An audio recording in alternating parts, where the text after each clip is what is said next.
I had a great childhood. My family was very close. We always had a family vacation, lots of memories. We did almost everything together. Until tragedy struck in Danielle's life. My mom had just come home from teaching an aerobics class and was just complaining about a headache. My dad was getting more concerned, and then I saw her and she was just white as a piece of paper, and he came down and asked me to watch my sister and took my mom to the hospital.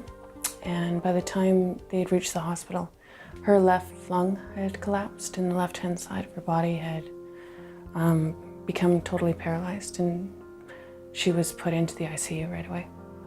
Danielle's mother had been afflicted with an unexplainable virus, leaving her completely paralyzed from the waist down. I was scared because my dad he was trying to protect us, didn't tell us a lot, just that Mom was in the hospital and she wasn't feeling well, and did what he could to protect us, and not, I think because he was dealing with so much fear that he wasn't quite ready to tell us. Then he said that we were going to go to the hospital with him one day, and that's the first time that I saw her. My mom and I just thought the sun rose and set on her, and I couldn't even tell it was her. Just hooked up to so many machines and tubes, and her face was so different, and body, and I just looked at somebody I didn't even know. Grandma came and stayed with us because my dad was at work and then straight to the hospital, and it was my mom's mom. She was a very heavy drinker and a heavy smoker, and that was hard to deal with. Anger and bitterness led Danielle into hanging around with the wrong crowd. I just kind of was more drawn to the people that, hung out in the pathways and smoked and got invited to parties where there was always liquor there, and started to drink.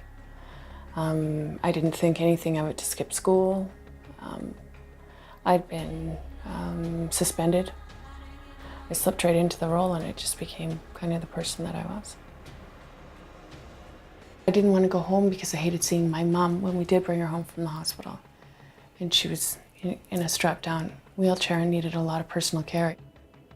It devastated my dad because I was running away, and he had so much on his plate with my mom, my little sister, and then my grandma, and he wouldn't sleep, and he was out looking for me all the time, and having to come to the school and still maintain a job. It was, it put a lot of distress on everybody. Danielle began using alcohol to numb the pain. Drinking continued to be part of what I did to escape, and eventually it just became part of a lifestyle. And I was a functioning alcoholic come in my later years. Danielle got a job and got married, but her drinking kept getting worse and worse.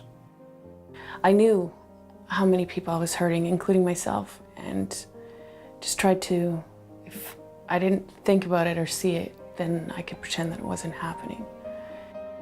Her health was beginning to fail, but still, she wouldn't stop drinking. Even the doctors would say to me, you're very sick. And they're like, do you not understand how sick you are? And I could still at that time put it behind me like it wasn't really happening, because I just had cut everything off that was important, because that's the only time I would hurt.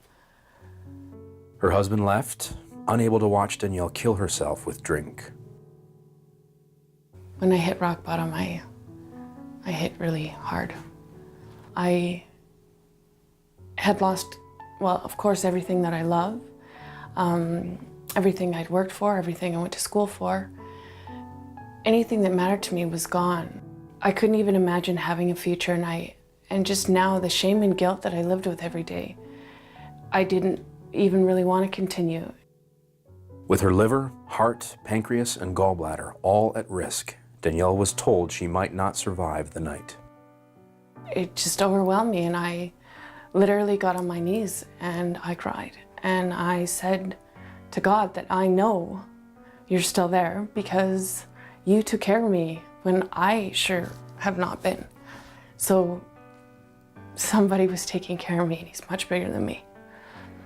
I said, whatever you want me to do, whatever you tell me to do, whatever you want me to say, go, I will do it. Just don't leave me now.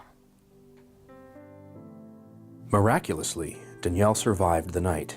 She knew she had to do something. My parents just, they had heard about Teen Challenge. Teen Challenge is a residential alcohol and drug addiction faith-based program with centers in Alberta, Atlantic Canada, Saskatchewan, and Ontario, where those struggling with alcoholism and addiction to other drugs begin their restoration. All the plans were set in motion for me to come, and I was so scared, but yet I've had the strength that I hadn't had for as long as I can remember.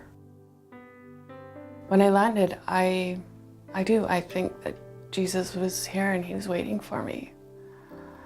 And I swear brought me to this place that's full of angels and people like I've never met. Danielle quit drinking and her health improved. The place I'm at now, I can't believe that this is my life. And the grace of God. It's a peace and a goodness, and I'm excited about living again. To feel so lost and to feel so brand new, there's no words, and it's an honest truth that I didn't know existed.